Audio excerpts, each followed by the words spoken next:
News just coming in. American Civil Liberties Union has filed a lawsuit in a U.S. district court challenging the legality of the telephone surveillance program.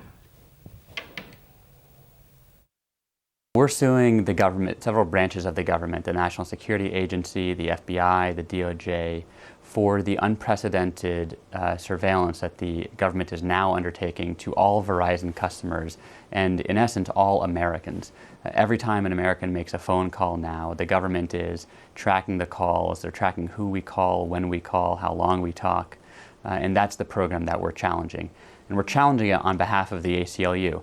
Last week, The Guardian disclosed an order signed by a secret court in Washington ordering Verizon Business, which is a division of Verizon, to turn over all the call records of Verizon Business customers, and the ACLU is one of those customers. This program is a massive and unprecedented grab of information by the intelligence agencies. They're sweeping up, or they're tracking literally every call made in this country, and the Constitution simply doesn't allow the government to do that. If it has a reason to suspect a particular American of wrongdoing, then the government should target that American for investigation or surveillance, but they shouldn't indiscriminately sweep up the calls of millions of innocent Americans. Following reports in British newspapers that India is the fifth most tracked nation by America, the External Affairs Ministry has raised serious concerns. Now India has sought details of the hacking scandal. The European Commission is concerned about the possible consequences for the private lives of EU citizens. We hope to get more information and details from the US authorities.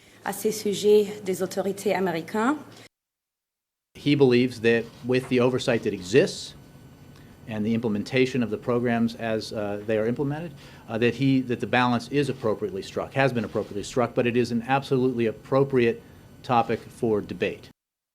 So I consider him a whistleblower. There's no question, based on the interview that's also been published, and the nature and the information that he disclosed in the public interest. It's quite clear. He fits the textbook definition. The government, of course, as they did with me, will attempt to paint him as a traitor, that he's committing treason against the U.S., he's violating all kinds of agreements, right? And that he's creating exceptionally grave damage. Charges of snooping has not made India very happy. Big Brother has been watching and watching for a long time, even in the past. This time, of course, India has made it very clear that it's displeased and has publicly said so. This program was legal. That it had nothing to do with content of anybody's communication. It's what they call metadata. And I think one of the things that was said in there, one of the individuals said, why do you need all of those numbers in kind of a database? And they said, if you have a needle in a haystack, if you find a needle in a haystack, you need the haystack. We'd like to believe that everybody always does the right thing and that every part of the executive branch can be trusted. And certainly if you have the Justice Department overseeing the NSA, that 2 executive branch departments ought to be enough. But I'd like to see the courts in control of the metadata if we're going to have 1 billion records a day added to the